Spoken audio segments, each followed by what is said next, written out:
Lecture 16, The Home Stone Heart of Gor. What it is, why it matters, and why a city without it is already dead. A lecture by Sarakan Thorn.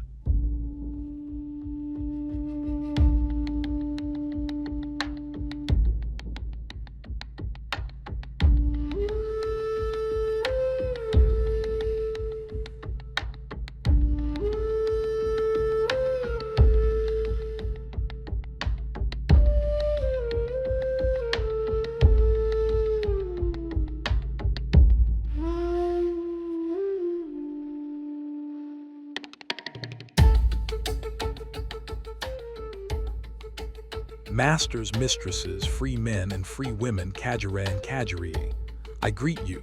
Tonight I speak about something that is not a caste, not a weapon, not a trade route. I speak about the home stone. Every Gorean knows what a home stone is, but few truly understand it. Tonight, I will take you to its roots. Part 1, what is a home stone? A home stone is a physical object, usually a stone, often small enough to hold in one hand, sometimes carved, sometimes plain, sometimes marked with symbols, sometimes completely smooth. But it is not the stone itself that matters, it is what the stone represents. From Tarnsman of Gor. The home stone is the symbol of the city. It is the stone from the founding hearth of the first settlers. That is the simplest definition. A deeper truth comes from Outlaw of Gor. There is no bond closer than that of the home stone. It is the stone of one's city, the stone of one's hearth, the stone of one's ancestors. To betray one's home stone is the deepest of all treacheries. The home stone is not the city walls, not the buildings, not even the people. It is the idea of the city, made solid, made touchable, made real. Part 2, how did the home stone begin? The books do not give a single origin story, but they give us clues. From Tribesmen of Gor. In the beginning there were no cities. There were only scattered settlements, villages, bands of hunters. Each had a hearth. The stone of that hearth was the first home stone. When the settlement grew into a town, and the town into a city, that same stone was kept. It was the soul of the place. Home stone began as the hearthstone of the first settlers. The hearth was the center of the home, the source of warmth, the place where food was cooked, where the family gathered. When a group of settlers founded a new village, they would take a stone from their old hearth, or find a new stone and make it their hearthstone. That stone carried the spirit of their old home into the new one. When villages grew into cities, that same stone became the home stone of the city. It was not chosen by a committee.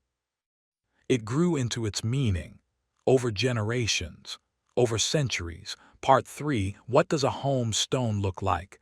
There is no single answer. From Nomads of Gor. The home stone of the Wagon Peoples is not a stone at all. It is a small, carved figurine of Bosque horn, passed down from generation to generation. From Marauders of Gor. The home stone of Torvaldsland is often a stone from the sea, smoothed by the waves, kept in a leather bag. From Hunters of Gor. Some home stones are carved with the symbol of the city, some are painted. Some are left exactly as they were found. What is consistent? Small enough to be carried. Hard to destroy. Personal to the city. Often ancient. What varies? Material stone, horn, bone, even wood in some cultures. Shape round, flat, carved, natural. Decoration plain, painted, engraved. The home stone of R may be a smooth, dark stone carved with the symbol of the city. The home stone of Port Car may be a ship's ballast stone from the first vessel of the founders. The home stone of a small village may be nothing more than a river rock, but it is their river rock.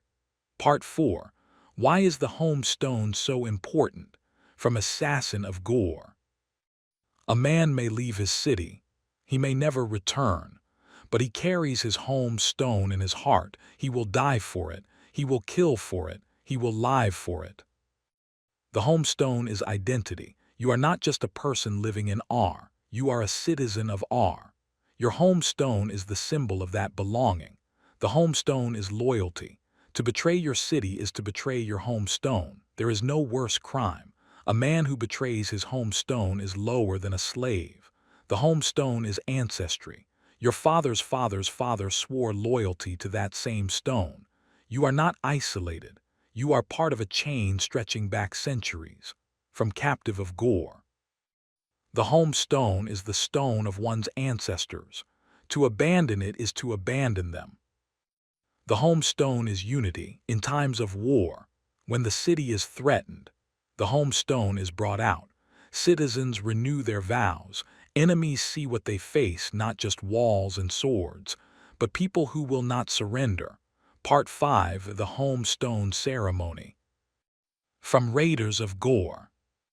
The home stone was brought forth, placed on a velvet cushion. The citizens knelt. One by one, they approached, touched the stone, and spoke their oath. When does the ceremony happen? At the founding of a new city or settlement. At the beginning of a major war. After a siege to reaffirm loyalty. At the installation of a new Ubar. During the turning of the year festival in some cities. What happens during the ceremony? The home stone is brought out of its resting place.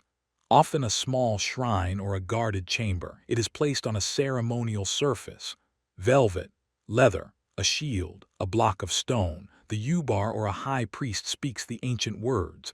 Then the citizens approach, one by one or in groups. They touch the home stone, often with both hands, sometimes with only the right hand. They speak their oath or remain silent, depending on the custom of the city. From Magicians of Gor. When the home stone was brought forth, the crowd fell silent. No one spoke, no one moved. The stone itself was the voice. What does the oath mean? The oath is a promise. To defend the city. To obey its laws. To keep its secrets. To never betray the home stone. Breaking this oath is death, without trial, without mercy. Part 6. Does a city die if the home stone is lost? This is a common misunderstanding. No, a city does not magically die when the home stone is lost. From Outlaw of Gor. The home stone of R was stolen, yet R did not fall. The walls still stood. The market still functioned. The citizens still went about their lives, but something was missing, something deeper than walls. What happens when a home stone is lost? Shame. The city has failed to protect its soul. Mourning. Citizens feel orphaned. Desperation. The city will do almost anything to recover it, but the city is not dead. As long as there are citizens who remember the home stone, who would die to recover it, the city lives. The home stone is not the life of the city. It is the symbol of its life. From Beasts of Gor. A city whose home stone is lost is not dead, but it is wounded. It bleeds in a way that cannot be seen. However, if the home stone is lost and the citizens no longer care, if they accept its loss, if they forget what it meant, then the city is dead, long before the walls crumble. Part 7. Why do people have their own home stones? In many Gorean cities, each house has its own home stone, a small stone, often a piece of the city's main home stone, or a stone from the hearth of the house. From Hunters of Gor. Each man's home has its own home stone, smaller, but no less sacred. It is the stone of his hearth, the stone of his family, the stone he will defend with his last breath. Why? Because loyalty begins at home. If you cannot defend your own hearth, how can you defend your city?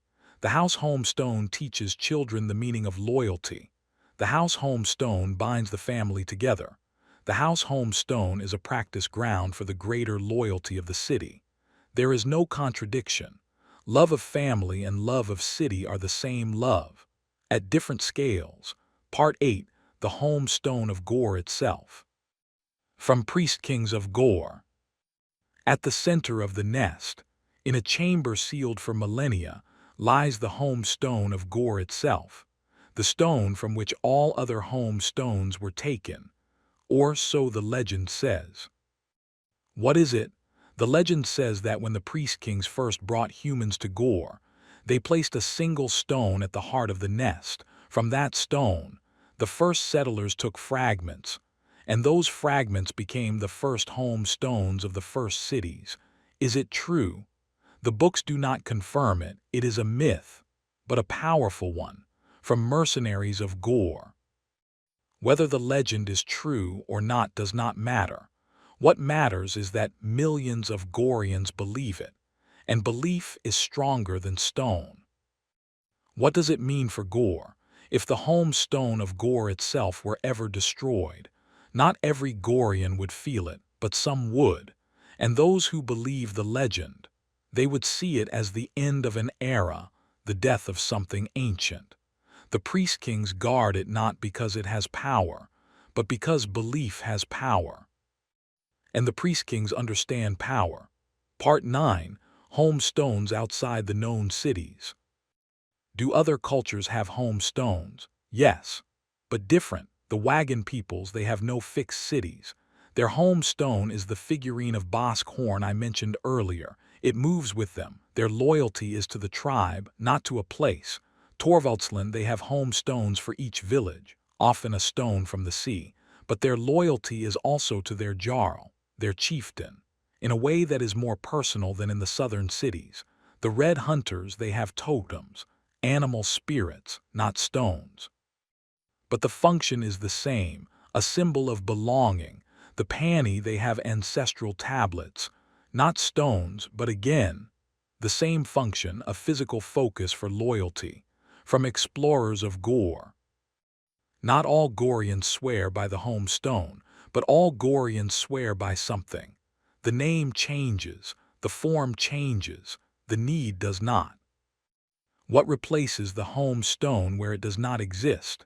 A tribal totem, an ancestral shrine, a chieftain standard, a sacred animal, a piece of the land itself. The home stone is the Gorean answer to a universal human need, a physical symbol of belonging. Other cultures on Gor have different answers, but the need is the same. Part 10. What the home stone means for roleplay. If you play a Gorean character, your home stone is not just a background detail, it is your character's soul. Ask yourself, where is my character's home stone? Have they ever touched it? Would they die for it? Would they kill for it? What would they do if it were stolen? What would they do if their city fell? From Tarnsman of Gor. A slave has no home stone. That is why she is a slave. She belongs to no city. She belongs to no hearth. She belongs only to her master. That is the final distinction. A free person has a home stone, or has access to one, or can claim one. A slave does not. That is not cruelty. That is definition, closing the circle. The home stone is not magic. It is a stone, but it is a stone that holds the memory of ancestors, the loyalty of citizens, the hope of children not yet born. It is the symbol of everything that cannot be captured in a contract. From Tarnsman of Gor. I touched the home stone, and I understood I was not just a man, I was a man of a city. I had a place, I had a past, I had a future, I had something worth dying for. That is the home stone, not the stone itself, but what it means. The circle is yours.